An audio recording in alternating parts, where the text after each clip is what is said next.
Chief justice के media से मुतलिक सख्त रिमार्क्स, इंतखाबात से मुतलिक मायूसी फैलाने पर कार्रवाई का हुक्म। जिसको इंतखाबात होने पर एतराज़ है, घर में अपनी बीवी से बात कर ले, मीडिया पर नहीं। किसी एंकर या रिपोर्टर को इजाज़त नहीं कि माइक पकड़कर अवाम को गुमराह करे। इलेक्शन कमीशन पेमरा को शिकायत करेगा अगर किसी मीडिया हाउस ने इलेक्शन से मुतलिक बहम पैदा किया। सुप्रीम कोर्ट ने मुल्क भर में 90 दिन में इंतखाबात कराने के केस की समाअत का हुक्मनामा जारी कर दिया। चीफ जस्टिस ऑफ पाकिस्तान ने मीडिया से मुतलिक सख्त रिमार्क्स दिए हैं। चीफ जस्टिस ने रिमार्क्स दिए कि किसी एंकर या रिपोर्टर को इजाज़त नहीं कि माइक पकड़कर अवाम को गुमराह करे। मीडिया इंतखाबात पर असरअंदाज हुआ तो ये आइन की खिलाफ वर्जी होगी। मीडिया वाले माइक पकड़कर ये नहीं कह सकते कि इंतखाबात के इनेकात में शोबा है। अगर किसी के दिमाग में शक है तो रहे, लेकिन अवाम पर असरअंदाज ना हो। उम्मीद है किसी मुखालिफ को गालियाँ दे बगैर पुरअमन इंतखाबात होंगे। किसी मीडिया वाले को इंतखाबात पर शुबहात हैं तो अवाम में नहीं बोलेगा हाँ, मगर अपनी बीवी को बता सकता है। इलेक्शन कमीशन पेमरा को शिकायत करेगा अगर किसी मीडिया हाउस ने इलेक्शन से मुतालिक इबहम पैदा किया। मजीद कहा कि तहरीक अदम एतमाद के बाद सदर वजीर आज़म की हदायत पर असम्बली तहलील नहीं कर सकते। कौमी असम्बली वजीर आज़म की एडवाइस पर 9 अगस्त को तहलील हुई, ये तस्लीम शुदा हकीकत है। 2 नवंबर 2023 की मुलाकात के बाद इंतखाबात की तारीख पर इत्तफाक किया गया। पूरा मुल्क इस शीशोपंज में था कि मुल्क में आम इंतखाबात नहीं हो रहे। आइन और कानून पर अमल दरामद हर शहरी पर फर्ज है। कौमी असम्बली तहलील होने के बाद सदर और इलेक्शन कमीशन के दरमियान इख्तलाफ हुआ। हम सिर्फ ये चाहते हैं कि सदर मुमलिकत और इलेक्शन कमीशन की सहूलत कारी करे। सुप्रीम कोर्ट ने करार दिया कि सदर मुमलिकत और इलेक्शन कमीशन अपने अपने दायरा इख्तियार में रही।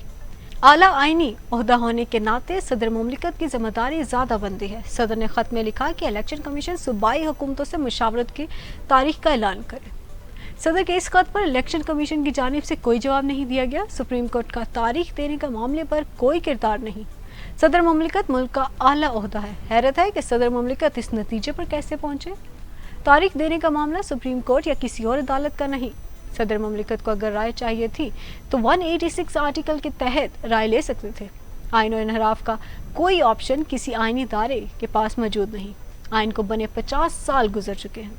अब कोई इदारा आइन से लाइल्म होने का नहीं कह सकता। 15 साल कबल आइन को पामाल किया गया। दूसरी जानिब सुप्रीम कोर्ट का 42 साल बाद 2 बहनों को जायदाद में हिस्सा देने का हुक्म। ख़वातीन का जायदाद से हिस्सा ना देना कानून दीन के खिलाफ है। ख़वातीन का हिस्सा ना देने का सिलसिला बंद होना चाहिए। ख़वातीन की विरासत के खिलाफ मुकदमाबाजी करने वालों को भारी जुर्माने करना पड़ेंगे। सुप्रीम कोर्ट ऑफ पाकिस्तान ने 42 साल बाद 2 बहनों को जायदाद में हिस्सा देने का हुक्म दे दिया। सुप्रीम कोर्ट ने आज सजाद खान को मरहूम वालिद की जायदाद से बहनों को हिस्सा देने का हुक्म दिया। चीफ जस्टिस फाइज ईसा सरब्राहीन में 3 रुकनी बेंच ने सिराज बीबी मरहूमा की जायदाद में से हिस्सा देने की दरख्वास्त पर समाअत की। अदालत ने मरहूम सिराज खान के बेटे की दरख्वास्त खारिज कर दी। अदालत ने महकमा माल मियांवाली को मरहूम सिराज खान की जायदाद से बहनों के हिस्से का कब्जा लेकर देने का हुक्म दे दिया। अदालत ने महकमा माल के जिम्मेदारान के खिलाफ कार्रवाई का हुक्म दिया। Chief justice of Pakistan justice Qazi Faez Isa ने समाअत के दौरान रिमार्क्स दिए कि ख़वातीन का जायदाद से हक क्यों मारा जाता है। ख़वातीन का वैसे भी जायदाद में हिस्सा आधा होता है। बहनों को अपनी ज़िंदगी में जायदाद का हिस्सा नहीं मिला। ख़वातीन का जायदाद से हिस्सा ना देना कानून दीन के खिलाफ है। चीफ जस्टिस ने मज़ीद रिमार्क्स दिए कि 42 साल से बहनों को ज़मीन का हिस्सा नहीं मिला। समाअत के दौरान जस्टिस अतर मनुल्लाह ने रिमार्क्स दिए कि हिस्सा ना देने पर क्यों भारी जुर्माने के साथ दरख्वास्त खारिज करेंगे। चीफ जस्टिस ने ये रिमार्क्स दिए कि ख़वातीन का हिस्सा ना देने का सिलसिला बंद होना चाहिए। ख़वातीन की विरासत के खिलाफ मुकदमाबाजी करने वालों को भारी जुर्माना करना पड़ेगा। कमज़ोर की हक तलफी का सिलसिला ख़त्म होना चाहिए। ख्याल रहे कि सिराज बीबी मरहुमा ने जायदाद में हिस्सा मांगा था। Trial court, high court, supreme court ने मरहुमा सिराज बीबी के वर्सा के हक में फैसला दे दिया था।